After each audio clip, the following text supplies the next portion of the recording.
Worshipful Master, I present to you Mr. Martin, a candidate properly prepared to be made a Mason. Many of the 500,000 men initiated into Freemasonry in Britain are involved in local government. But is there a conflict of interest between Freemasonry's secret oaths and the public service? Do you seriously declare, on your honour, that unbiased by the improper solicitation of friends, against your own inclination, and uninfluenced by mercenary or other unworthy motive, you freely and voluntarily offer yourself as a candidate for the privileges and mysteries of Freemasonry? I do. I do. The averred aims of Freemasonry are highly moral ones. The only problem arises in that they also insist that you should support the group, fellowship with other Masons. The message is you can't stand on your own. You need us, and you can quite see that the thought of being out in the world naked without that would be very frightening, and that some people might well let loyalties to other more abstract institutions go by the wayside. By thy glorious majesty.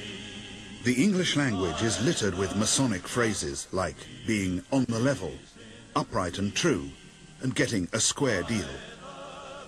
Masonry's symbolic tools are supposed to be reminders of its moral code.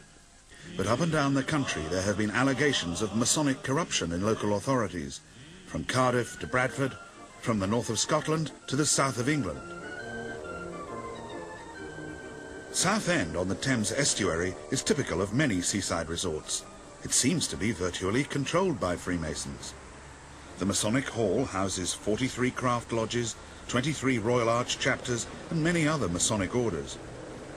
This town of 50,000 adult males contains 3,000 Masons from every walk of life. But do Southend's other residents know anything about Freemasons? It's like a lodge, isn't it, where people go, you know, you want to get on a bit. You're a Freemason, aren't you? And you're Masonics. Brother speaks for brother, don't they? Yes. Secret society, yeah. What do they do? Not a lot. Not a lot, no. They shake hands. They're so secret we don't know what they do. Yeah, they do. They stick They've to got a special, another, don't yes, they? more. They've got a special handshake. They wear silly leather pinnies and no secret society. How powerful do you think they are in Southend? Probably fairly powerful, I should imagine. There's a lot of very wealthy people about here that are very interested in doing that sort of thing. Bunch of bastards. To a man. The firm I work for is mainly run by Masons. Unfortunately, that led to a lot of people who aren't particularly good at their job getting into influential places. Well, they're all over the place down here, everywhere you go. Do you know who the Freemasons are? Yes. Yes, we do. What sort of firm do you work in? I wouldn't like to say, especially on camera. But you know who you are, don't you? One of Southend's most eminent Masons is William Muckley, an ardent member of Crowstone Lodge, number 3298.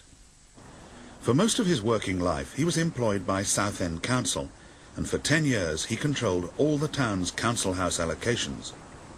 But in 1979, Mr. Muckley moved in with his mistress in a council house she had just been allocated by his very own department.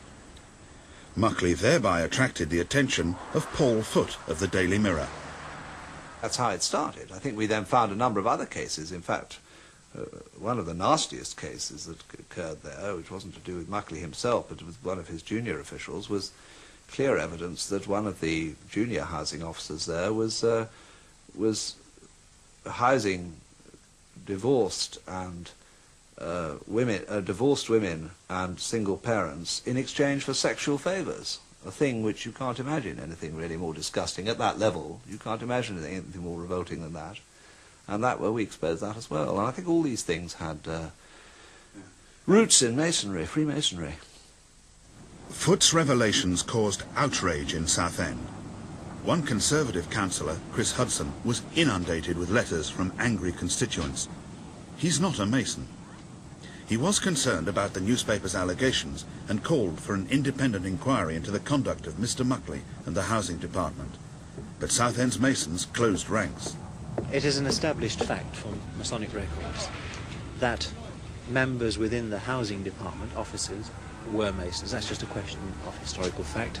And it is a fact that several of my colleagues, former colleagues on the council, were Masons. And they stuck together like glue. Only days after the revelations in the Daily Mirror, Brother Muckley was installed as Worshipful Master of Crowstone Lodge. He was also promoted to Chief Housing Officer by Southend Council and given a large salary increase. At the same time, Councillor Hudson's pleas for an independent inquiry into Masonic abuse were turned down by the same council, and he was suspended by his Conservative colleagues from every committee on which he sat. Their behaviour, their conduct in this town, as regards me and my position as a councillor, was appalling. I was shocked and appalled. I was very concerned at the press this town was getting. I did everything I could to have an inquiry, and yet certain members within the Freemasonry wanted to keep the lid on things, keep the can of worms quiet, if you like, down in Southend. Hudson took his suspension to the High Court. He claimed that democracy was being bypassed in Southend, partly as a result of the cosy, back-scratching relationships enjoyed in the town's Masonic lodges. The High Court upheld his complaint and instructed that Councillor Hudson be reinstated. Worshipful Brother Muckley was made redundant from his post as Chief Housing Officer in 1985. Southend said they had too many chief officers and he was nearing retirement. Since then he's worked at a garage, but has just been given a job as a physical and recreational instructor at a local coeducational high school. Muckley's lodge meets at Southend's Masonic Temple, as do many other lodges. For these brethren, Freemasonry may be harmless socializing, but not to some outsiders. Because they mingle in secret and because they tie one another up in this secret bond to one another, the tendency among all these people that are in this secret society is to defend one another rather than to expose one another to public accountability. Accountability is very important in local government because councils spend huge amounts of ratepayers' money. Newham Council in the East End of London has an annual budget bigger than many third world countries. In 1980, a full roll of 75 members of the Borough of Newham Lodge leaked out. Non-Masons were horrified to discover the extent of Freemasonry's influence in the Labour-controlled borough. It actually permeated the whole social fabric of the borough. The membership of the lodge indicated that there were members of the council, senior members of the council in membership. There were the officers, the senior officers and lower officers. There were contractors. There were even police connections. Newham is just one of many councils with town hall lodges attached, where elected councillors, council officials and outside contractors meet in Masonic secrecy. But it isn't only the obvious town hall lodges which raise anxieties. In Rochford, Essex, a Conservative stronghold, Masonic influence has been the subject of stormy debate. Councillor Richard Boyd, the leader of the Liberal Democrats, contends that Freemasonry in Rochford is the Tory party in disguise, and that Tory councillors meet council officers in the same Masonic lodge. There is a standing tradition in local government that paid officials do not attend caucus meetings of political parties. The reason is to prevent undue influence by one party on officials, or the ability of one party to obtain information, privy information, which is not made available to others. Now, if that rule is followed, it becomes illogical if you then all nip down to the Masonic lodge that evening and the members are from one party and paid officials.